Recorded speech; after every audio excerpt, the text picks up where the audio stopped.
What if the most dangerous monster in the world didn't hide in the dark, but invited you in with a smile?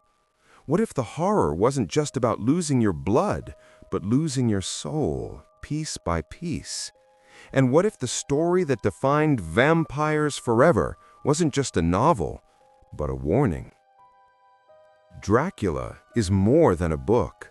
It's the birth of the modern vampire myth, the story that gave us fangs, capes, bats, and the idea that a monster could be both terrifying and strangely alluring.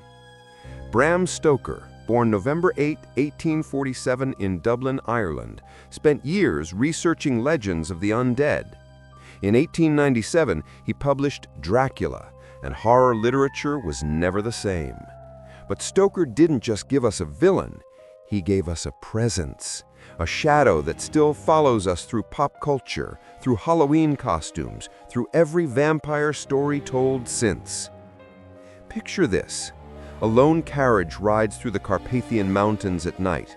The air is icy, wolves howl somewhere far away, and in the distance you see it, Castle Dracula, perched on a cliff like it's waiting for you.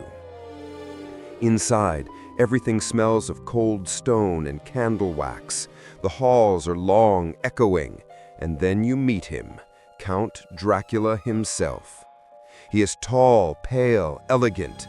His eyes are bright, too bright, and when he smiles, you notice his teeth, sharp, white, hungry.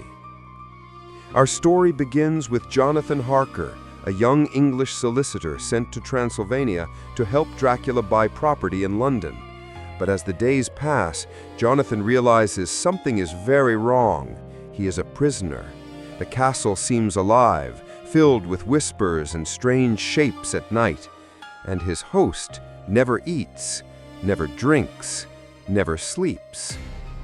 By the time Jonathan escapes, Dracula is already on his way to England, carrying with him not just boxes of dirt, but an ancient curse that will soon spread through London like a sickness. This is where Dracula becomes something more than just a Gothic ghost story. Dracula is a creature out of the Middle Ages, a being of superstition and shadow, stepping into the modern world of trains, telegrams, and typewriters, and no one is ready for him. One by one, he stalks Jonathan's friends. Lucy Westentra, sweet and innocent, is his first victim. She wastes away night after night until the men who love her, Dr. Seward, Arthur Holmwood, Quincy Morris, and Professor Van Helsing, are forced to face the truth. Lucy has been turned.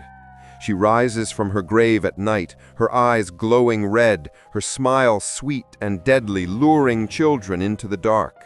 And to save her soul, they must do the unthinkable. The scene where they drive a stake through her heart is one of the most chilling and tragic moments in horror literature.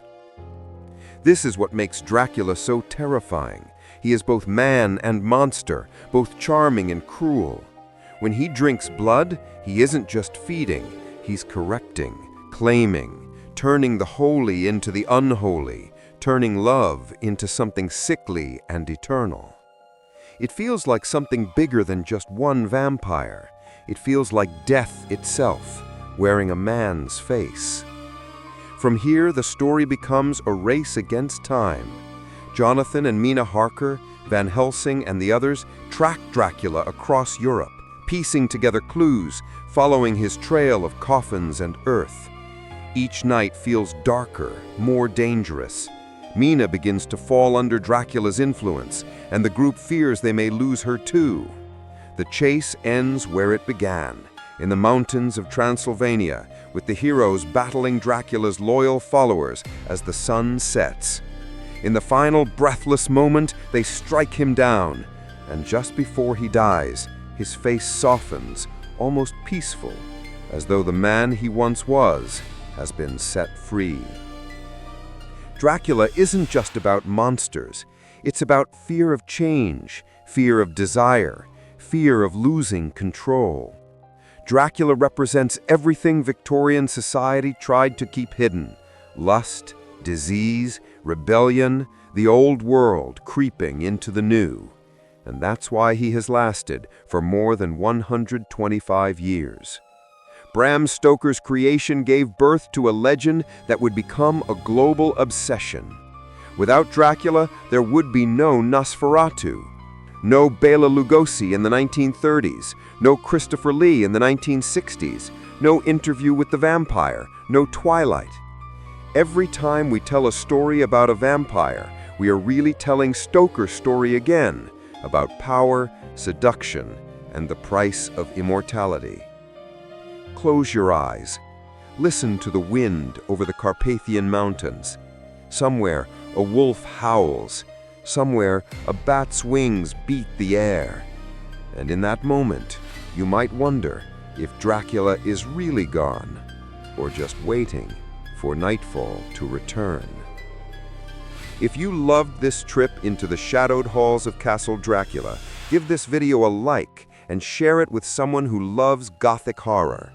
Tell me in the comments who is your favorite version of Dracula, from book to film to modern pop culture. And don't forget to subscribe, because the night is long and there are many more monsters to meet.